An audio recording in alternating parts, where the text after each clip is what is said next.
This program is brought to you in part by SalCal Real Estate Connections. Yes, welcome to Race in Action today. We're here today with special hot rod builder, classic car mechanic, race car crew chief, the famous Joe Chambrello. And Joe, your history going back a ways with cars is special. And I have to tell you, we want to know tonight, how do you build these hot rods anyway? Oh boy, that's a tough question because I don't think I know how I do it myself. I believe we have a picture of your 33 Ford. Yep, my 33. Yeah, that's my latest hot rod I built. Yeah, 3-window coupe, right? Yep, 3-window. Now, what I found the other day, I have a picture of the motor. There's like 4 carburetors there, staggered. Yep. That looks like a special manifold to me. Oh yeah, yeah. That's actually the carburetor system, the intake system that was on John Milner's from American Graffiti's coupe. And you're kidding? No, it's not the actual one, but it's same one. The same manifold. Yeah, same style, and it's a very, very popular manifold in the hot rodding world. The problem with it is not many people can get it to run. Oh. So it's a very you need a finesse and you need an understanding of what's going on to get it to work. And in fact, I was told multiple times that it wasn't going to be. They said you'll have it on there for a little while and you'll get rid of it because no one can get them to run. Well, I got 500 miles on mine right now. Yeah. Been all over the state of Connecticut, all over. In fact, a couple weeks ago, we went to Columbia. Now, what is the motor in the car? It's a stroker motor right now. It's an offset ground 305, which is a 318. The motor that's going in is I have 2 motors. I'm kind of still flip-flopping. I have a 302. A Chevy 302, and I have a 355, and I'm kind of going back and forth. So the 302 had to come from a Z28. Yeah, it was an old. It's parts right now. I have a crank, I have a block, and I have rods and pistons sitting in my basement, and it's whether I decide to go that route or not because it's nice. It's a great little motor, fun to talk about, but you got to really wind them up to get them to go, you know. And the coupe is more of a cruiser right now. I've wound it up a few times. This motor that's in it right now has over 400 horse, and you can't use it. It's too much for the car, you know. Now, what do you back it up with for a trans? I have a Muncie M20, and I have 350 gears in the rear, which is kind of a problem too because you can get up to about 75 miles an hour in second gear, the third gear. Yeah, because it needs a little more gear, but I don't want to go in that direction because I have a habit of making everything race ready. Yeah. You know, and right now it's driving really well to cruise. Now, the chassis of the car, was that an original Ford chassis? Yep, it's the original chassis under the car. I think that we got a picture of that too, if I'm not mistaken. Yep, and I bought it was boxed originally, and then I redid most of it because it was an original hot rod in the 60s. And when they did stuff, when I got the car, they had channeled the body, and the channeling was held on by 3 pieces of 2-inch angle iron. And that's all that held the body on there. So I cut off those 3 pieces on each side. The body came right off the frame, you know. And they didn't do things like they do it nowadays. So I welded in all the new floors and all the new mounts, and, you know, I did it right. Now, when you say channel, how many inches is it below the frame, or how did they do this? Originally, the car was dropped about 6 or 7 inches square. They just lowered the body onto it and blocked it and welded it where it was. When I did it, I have an 8-inch in the rear to around 6 3/4 in the front, and I gave it a little rake. So it's kind of it's not just a square cut. Yeah. It's a custom rake to make the car flow. Yeah. Well, back in the day, that was a common thing to channel East Coast. the coupe, right? Yep, East Coast. Yeah. The West Coast liked the chop. They like to chop the roof because it was easier. You just cut it around the roof, drop the roof down, put your angles on it. The East Coast guys, they like to have them channeled, drop down. They also like to take the door handles off. Like my car has no door handles on the outside, so it's smooth. They took the cowl vent. The cowl vent is blocked off and welded up and sealed up so you can't see it. That's kind of like an East Coast. There is an East Coast, West Coast thing. Oh, wow. So, yeah. Now, if memory serves me correct, you got like Buick brakes in the front. Oh, yeah. Hubs and all. What do you call? Yep, the Buick, drums. the finned aluminum. I mean, that Buick, was that was an old school thing. Yep, right? 49. Yeah, 49 a fin brakes. Aluminum, right? Aluminum, yeah. Yeah. Yeah, they did it because they were big. They're 12-inch. They're big because the cars had no power brakes. They had, this car has juice brakes on it, which is brake fluid, but it's hydraulic. The old cars, though, back in the day, they would put those big drums on there because it gave better stopping power. Yeah, So, yeah. You know, And they cooled. right? The theory was the aluminum will cool The race cars love out them. in the open. You know what I mean? The racers is what got rid of them all because they ruined them all on the racetrack. Yeah.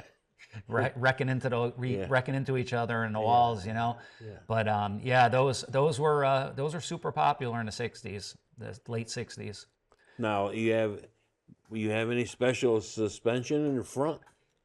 Believe it or not, it has the stock front carriage spring, and with the one spring. Yep, the rear too. The car, I kind of kept it like traditional. The car is traditional. I have better shocks on it. The shocks are good, so that helps out a lot. The car rides remarkably Now the shocks well. they're not friction shocks. No, they're I took them off. right? Yep. Yeah, I took the friction shocks off. It had it on originally. The guy who had the car originally as a hot rod back in the '60s, he had the friction shocks on it. But I couldn't get myself to do it. I just didn't like the way it looked. I like the front with the shocks on it. Yeah. Well, I mean that's strictly old school, and Right. what makes me smile is Eddie Flimke's father used to have the Flimke front end, and he split that, gave it two different springs. It was a brilliant idea. Yeah. Oh my God. Yeah, that was awesome. That was awesome. Yeah, that made all the difference in the world. Put the jack and bolts on there to make it adjustable and everything. Them guys. They were ahead of their time for sure. They were. Oh yeah. Absolutely. But it's. To me, the old school hot rods are special. I'll tell you without any doubt. Oh yeah, I love them. I look forward to every car show I go. I try to find the guy that's there that has it. You get 20 years of looking at all these car shows. You learn a lot. These guys were ahead of their time. A lot of them. They thought for themselves.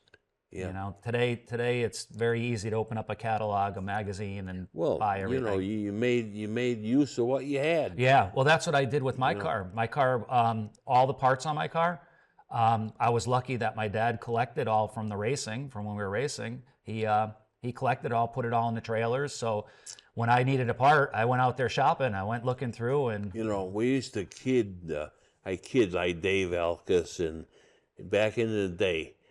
Junkyard was your best friend, right? Oh, yeah.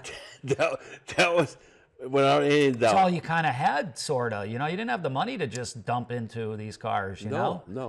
It was expensive back then. Yeah, and the Mercury motors were a big deal, right? I don't know, were they a little bigger or something? The Mercury motor. The flatheads. Yeah, they were a bigger cubic inch. I don't know my flatheads very well. I want to say 270 something maybe, or 280, something in that range. I could be wrong on that. I'm not big on the flatheads. I know they were very popular though for some reason. Yeah. Well, I think the design of them was a lot better too. They cooled better. They ran better. They made good power. They actually made the old ones were only making 100 horsepower. Those were starting to make a couple 100 horsepower. Yeah. Then of course the magic 55 Chevy V8 came out. Oh right? yeah, the 283, changed 265. It changed everything, right? Yeah. Oh yeah, that was revolutionary. I mean, just it made more horsepower idling than the than the other flatheads did. You know, yeah, they were that was the start of it, and that from that point on, you know, Chevy did a great job with making everything interchangeable. So as they updated, you were able to go to the junkyard and take something off. I mean, they kept that small block motor it was smart. for years and years and years. It was a great design right off the bat. It was. So they, you know, but I like to make fun of Ford because I'm not really a Ford guy, but you got to, you know, Ford changed. They always evolved and always changing their stuff. You know, they had the Windsors and the Clevelands and the FE motors. And what made Chevy so nice was that you can buy something from your buddy and put it on and it fit. Yeah, you know? Everything was interchangeable. Everything was interchangeable, yeah. Well, to this day, when I talk about doing something with a Chevy, I like the original LT ones that you could really fix up. Mm-hmm. You know, this new, what do you call them? LS. LS? LS, and yeah. I'm not into it. I'm just not into them. Great motors. People get it confused a little bit because it's basically still the old style motor with everything updated and upgraded to be. They're a great motor. I despise when they put them into the old cars. And I get a lot of flack for that. A lot of people, because when I see a muscle car with an LS motor, I understand. You know, but but to me, it just doesn't fit in there, you know. That's how I feel the same way. So, and I know I'll get a lot of flack for that. I got buddies that have them, and they make great power. They make great horsepower. Yep. They're easy. They're available. You go get a truck motor from a junkyard right now, and you don't spend very much money, and you put a supercharger on it or a turbocharger, and they make a lot of horsepower. But again, it's kind of a cheat. I think. Yeah. You know? I'm not into them. I'm just not. Yeah. I mean, Ford is the same way. They have these Coyote. Yes. Yeah. I mean, that valve. What do you call that? Valve timing. Yeah, variable valve timing, and I mean, it changed the world. Yeah. Oh, absolutely. It's like I said, I'm not taking anything away from them. They make power and they go good. But again, I think there's a place for them. Yeah. I don't think they should be in the old cars. Sue me if I'm wrong. Yeah. So the coupe now, you didn't paint it yet, huh? No, and believe it or not, I'm going to get a lot of flack for this one too. Originally, when I built the car, my idea was to be black cherry, and that's what I based the whole car on, is the black cherry look. Then over time, I switched to where I was going to go to a gray. Yeah. Jeep has a really cool color called it's dark frozen gray. I know the color. And it's an awesome color. But everybody jumped on that bandwagon. So I started looking for a new color. Going to the car shows the last year and a half, I started to do a little survey asking people, what do you think I should, and believe it or not, I'm at like 90 to 3. Everybody tells me not to paint it, to leave it primer. And I would never guess in a million years. I like black primer. Yeah, the black primer. My Chevelle was black primer for a little while, but I got caught racing a buddy of mine on the turnpike. Mm-hmm. So that next week I had to have the car gray so the cops wouldn't recognize it. So I repainted it. Oh my dear. So yeah, that's a true story too. That was back in like 1989-ish. But so I believe it or not, I'm thinking now I might just leave where there's my paint distributor that I've been talking to has a system that's it's a 2-stage primer system, and it actually allows you, because what's happening right now is when I drive around, if you hit a bug, the bug hits the primer, you go to wipe it off, it stays. It just sinks in and gets a little greasy spot. So it's hard to keep it clean. Yeah, well, he has a system now that makes it's a primer system, and it's an epoxy primer that seals up, so it seals from the rain, and it also allows you to wipe off the bugs. Oh, it makes some great primers now. So yeah, so this is a special system, and it's kind of a new. I don't know if it's new or what, but it's supposed to work really well. So you want to keep the old look, huh? Yeah, well, you know what's happening? I get onto a Photoshop, and I start to change all the colors to try to find a color, and my problem is that every color I put on the car makes the car more classy instead of mean. It looks mean in primer. It looks tough in primer. Yeah. But as soon as you put a color on it, it start to look nice. It looks good. It's pretty. Yeah. And honestly, I like when you pull into the car shows, it gets a lot of attention. The car people it's a very popular car. A lot of people talk about it. I mean, I can't makes tell me you proud. how many cars like old Mercuries I see, and they're all black primer. Mm-hmm. They pinstripe them and everything. That's what they would have been, though, back in 1958, 59, 60. The guys that are building them in their backyard, they wouldn't have been. They'd be putting an enamel paint job on that wouldn't have a nice bright shine to it. It would be kind of a duller shine, duller color, and or they'd be primer because it's easy. They're cutting them up all the time. They're changing stuff. That black primer in those old Mercuries, you see it all the time. Yeah. Chopped and all. Well, that's where they got the. Remember, the Camaro came out with the matte satin black. That's where they got the idea from, is from those cars back then. They were the primer, actually, they wiped down the primer, which would make it shine a little bit. And they came out with a satin color. So now black satin's on a lot of brand new vehicles right now. They do crazy things today with this matte color. Oh, I'll tell you. Yeah. Of course, now they don't even paint them. They wrap them. That wrapped, yeah.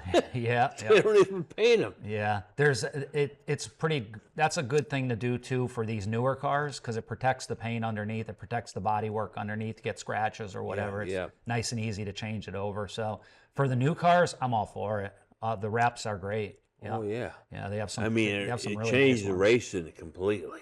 The wraps. Oh yeah, that's all the race cars are now. That's all they them, are. Yeah, Yeah. most of them are wraps. Yeah. Speaking of racing, Joe, the NASCAR scene today, are you happy with it? Tell you the truth, I stopped watching racing probably 8 years ago. About 8 years ago. I could firmly believe that because I did the same thing. I am not into it no more. It became too commercial and too, it's too politically. The stage racing. Yes, and yes. Oh boy, oh boy. Well, years ago, like at Stafford, years ago, you would have the guy who could drive the best got in your car. You wanted him in your car. Now it's about money. Yeah. Now it's about putting the person in the car who could bring the most money. Yeah. And unfortunately, you don't have the drivers that you used to. So drivers that weren't very good at driving, they learned from really good drivers out there. But what happens when you put everybody out there that's, not a natural driver, and you're learning from you make mistakes. Yeah. So I would love to see that the Cup Series, I would love to see them stop with the guys that are in the cars that are just there because of money.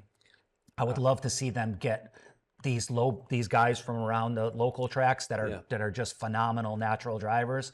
Put them in the car. Let them race. Let's get back to real roots racing. This vintage racing, we were talking about it before, has become a big deal. Yeah.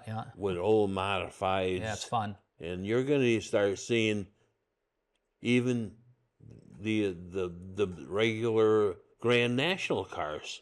You're going to see this too. They're going to start racing them, the old ones. I would like to see that. That would be fun to watch, here and there. It's let them put on a show, let them get out there and bring back what used to be fun. I used to watch the Cup all the time. Like it was right there in the schedule of everything else you do. And now, like I said, it's just not the same. One of my favorite series is a Trans Am series, Trans Am 2, where they literally take Camaros, Mustangs, Challengers, and they look like they're racing a stock car. Right. Yeah. You understand me? Yeah. Yeah, I've seen a little bit. And they're all metal. There's no. That's a road course. That's a road course too. Same thing. Yeah, the road racing. I've seen them in the road course stuff. And they race. Mm-hmm. It's like the old days. Mm-hmm. Run what you brung, and it's not something exotic. You know what I mean? Yeah. They're it's coming back around again. I'm seeing a lot of that. I think everything cycles. I think everything has a cycling period, and a lot of people are doom and gloom about the world the way it's going. But I think that we're gonna, and it might not be right away, but I think we're gonna get back to the core again and start having that, where racing goes back to racing again, and where you run what you brung, build what you're doing. Yeah. You know, like, you know, I have faith. Maybe, you know, might not be in my lifetime, but I think it'll come back around. Yeah, the days of Plainville Stadium are gone. Though, Yeah. you know. Yeah. Well, yeah. I don't know if we'll ever see that. Yeah, like I said, I don't think we'll see it, but I think it won't. It'll be different. It'll be different things, but same principle. You know, like different cars, but same principle. That's what we need to go back to as the core of it. That's when it was fun. Plainville Stadium was just watching what those guys did. Watching, you know, they're the ones that paved the road for where we're at right now. Oh yeah. You know, yeah. they don't get enough credit for the stuff that they figured out. You know, every year we go to reunion. Of course, we missed one last year because Don Moon passed away. Yes. Yeah, It was very tough Yeah. to go back to it this year without him, I'll tell you. Right. But I know. they Don was managed to do good it. dude. And the memories there are special. Yeah. I don't have to tell you. No. Yep. You know. Yeah. You know, we when I see, you know, the old guys I used to hang out with and you know, the race, these novice cars were fun. Joe, Yeah. they were fun. Oh yeah. Yeah. And they didn't break the bank doing it either. No, you know. no. You built what you needed. You know, go to the scrapyard and make everything. You know. Yeah, Don Spazzano. I don't know if you knew he was an old racer. His favorite saying, "Your junkyard is your best friend." Oh yeah. It still is for me. That was his favorite saying. It still is That's for right. me. Go if you see my coupe at any of the car shows. Yeah. Walk around that car because there's very little bought. I have points. There's points ignition in my coupe. Points and condenser. Points yeah. and condenser, yeah, with a coil and wow. a ballast resistor. You know, when you look at the car, you'd be very, very surprised at what you can do if you're, you know, I can carry 4 parts in the trunk of the car and never break down as long as the motor don't blow. You know what I mean? How about tires? Do you use the old-fashioned tires or no? My tires that are on the front are period correct Shell. They're Shell tires from Shell gas station. Really? Yeah, they're 560/15 Volkswagen tires, very narrow, Yeah. skinnies. And my back tires are Auburns. I bought them. They're aftermarket because I didn't like the bias ply, and these are radial tires that are bias casings. Yeah. So driving wise, the car drives a million times better. But and it's kind of dangerous to have old vintage tires on the car. Well, they get, you know, they dry rot. Dry rot, and that's all I need is a blowout. Speaking of tires, I got to tell you a funny story. Back in the day, we used to have a railroad salvage on the Berlin Turnpike. Yes, Do you remember? I remember it. One of my best friends worked there. All right, now listen. I go in there looking for something. I forgot what. All of a sudden, I see a pile of slicks. Yeah. Race slicks. Yeah, yeah. I said, what the hell are they doing here? They were selling it for $2 a piece because they said they were balls. Oh, that's hilarious. Oh, That's hilarious. Today, could you? Oh, boy. And that old look today, the white walls and all, Yeah, right? yeah. That's crazy. Could you imagine? Yeah. Listen, these tires are no good. They're balls. Yep. Well, that. I'm sure there was a lot of people like that cleaning out their garage from their parents Yeah. and grandparents. Oh, yeah. So. Yeah, I tell people that story. They say, you got to be kidding. Nope. Yeah. So. There's a lot of memories from the Berlin Turnpike. Yes. You know. Oh, yeah. Railroad salvage. I remember that being there. I remember I grew. That's where I grew up. Oh, yeah. Sesame Car Hop. We used to go over there. Yeah, we used to hang out in Roy Rogers and the parking lot there from probably 1986 or so all the way up to 93, and just it was like a car show every Saturday night. There was just hundreds and hundreds of cars from all over. Sure. Cars would come from New York. There was some come from fast all around. cars, too, let me tell you. Yeah, absolutely. Which, you know, I hate to admit, in the day, street racing was the deal. You know. Yeah, I did my fair share of it. And we used to go down to the southern part of the state. It was unreal. We went to Milford to race a Corvette once with Tommy Perkins had a Pontiac, Mike Bickey Thompson Pontiac with the Okay. aluminum front end and all that. Yeah, yeah. We raced. The race was over. We go back to the diner to talk. All of a sudden, the state cops come in with 3 dogs. He said, anybody moves, this dog is right on you. Oh, no. And he took down everybody's name. Yeah. If we ever see you here again, you're going to jail. I said, oh, Wow. my dear. Yeah. Speaking of dogs, how is my buddy Lucas? I think we got a picture of him. Yep. My I like to call him my Oreo cookie partner. Yeah, Lucas is doing good. He's doing good. He's 10 years old now, and he's getting around, hobbling around a little bit. He's an old man for a dog and German Shepherd. Beautiful dog. And beautiful. I picked up another German Shepherd. I picked up Chase, and Chase brought life into Lucas. Oh, good. It made him into a new dog. He's likes running around now and having a good time. So yep, they used to call Lucas the Raceworks mascot. Oh, so, me and him we'd be eating him Oreos together. And Katie. Oh my dear, and Katie, the little dog. Can't forget about Katie. Oh yeah. Well, Joe, as usual, when you're having fun, time is flying. Flies, yeah. And we're going to have to say goodbye tonight. And I'd like you to tell people, if they're thinking about building a hot rod, where they should start. Where do you think a good place to start? Do a lot of research, figure out what you like, and then I recommend to 90% of the people, buy something close and make it your own. Make it your own. Make it your own. Try to put personality into it. Try to build it around what you like. Yep.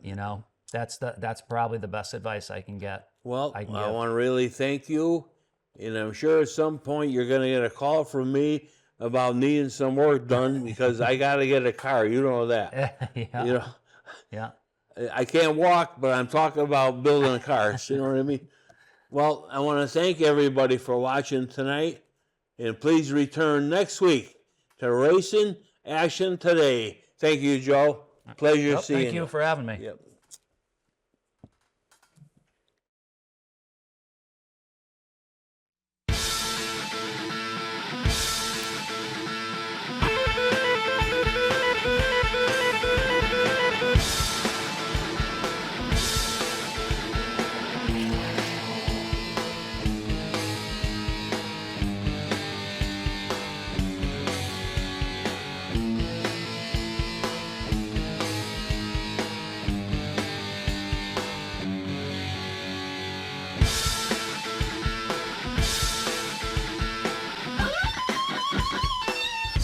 This program is brought to you in part by Just Results Weight Loss Center in Berlin, Connecticut.